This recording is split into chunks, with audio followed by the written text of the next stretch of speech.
Well, Notre Dame 56, Stanford 23, and with three first half turnovers, the Irish made this one kind of interesting for a while, but Audric Estime took over, especially in the second half. Well, he had a big first half too.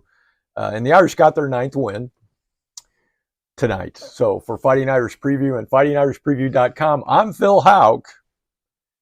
And Stanford took advantage of those turnovers and a couple of early explosive plays that they got in that first quarter kept it close. They actually led 13-7 at the end of the first quarter.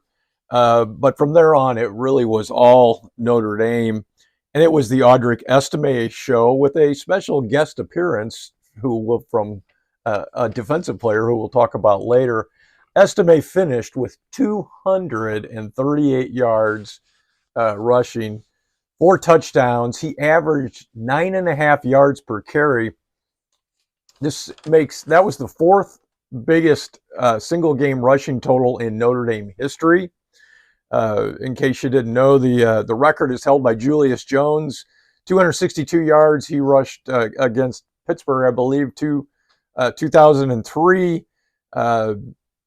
Vegas Ferguson had a 255-yard game in 1978, and Phil Carter had a 254-yard game in 1980. Well, Audric Estime joins that list, checking in at number 4 with his 238-yard total.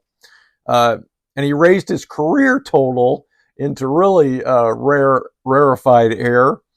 Career total is now 2,321 yards. That makes him 11th. Estime is now 11th all-time on the Notre Dame rushing list, and he's just 20 yards behind the number 10 guy on that list. The number 10 guy is George Gipp, the Gipper. That's right, the immortal one. And now his Estime's 1,341 yards on the season is the fifth best total ever. He's within striking distance of the all-time season record. Vegas Ferguson holds that record at 1,437 yards. Estime is 106 yards short of that total. Ferguson set his record in 11. Estime would have to do that in a bowl game. That would be number 13. But here's now the deal. Estime, of course, likely, we all know it, going to head to the NFL after just 3 seasons at Notre Dame.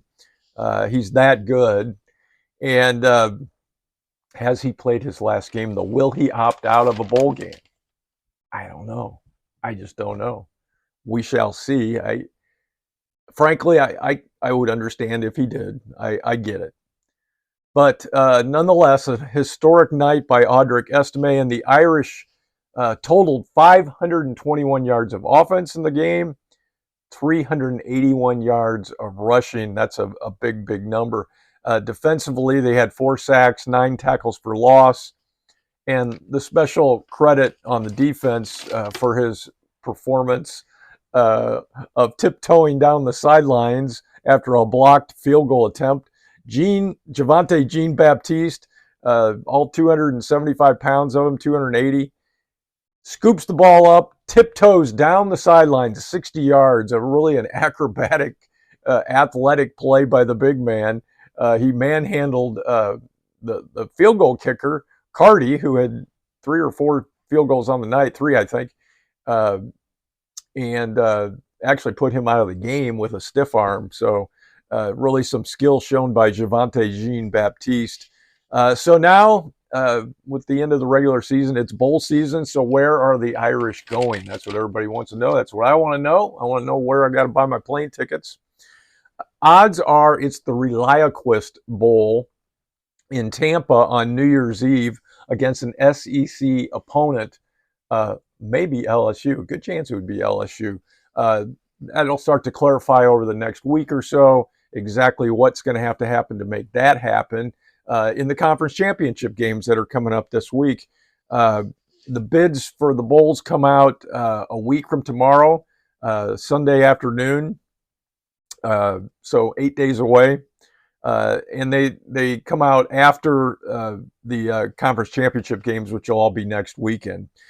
Stay on Fighting Irish Preview. We'll bring you all the news as we get it. We'll have the bowl news. We'll have opt-outs. We'll have who's coming back, who's NFL bound, and there will be recruiting news as well. The Irish will be signing the class of 24 at the end of December. So lots of stuff to report on between now and the bowl game. And of course, we'll bring you all the coverage of that bowl game as well. The Irish 56-23 winners here tonight over Stanford, and they finished the regular season at 9-3. That's the second year in a row that they finished at 9-3 in the regular season. Obviously, there's a little bit of disappointment attached to that 9-3 record, but still, the Irish with an opportunity to go to double-digit victories with a bowl game. So, for Fighting Irish Preview and FightingIrishPreview.com, I'm Phil Houck, and that's a wrap.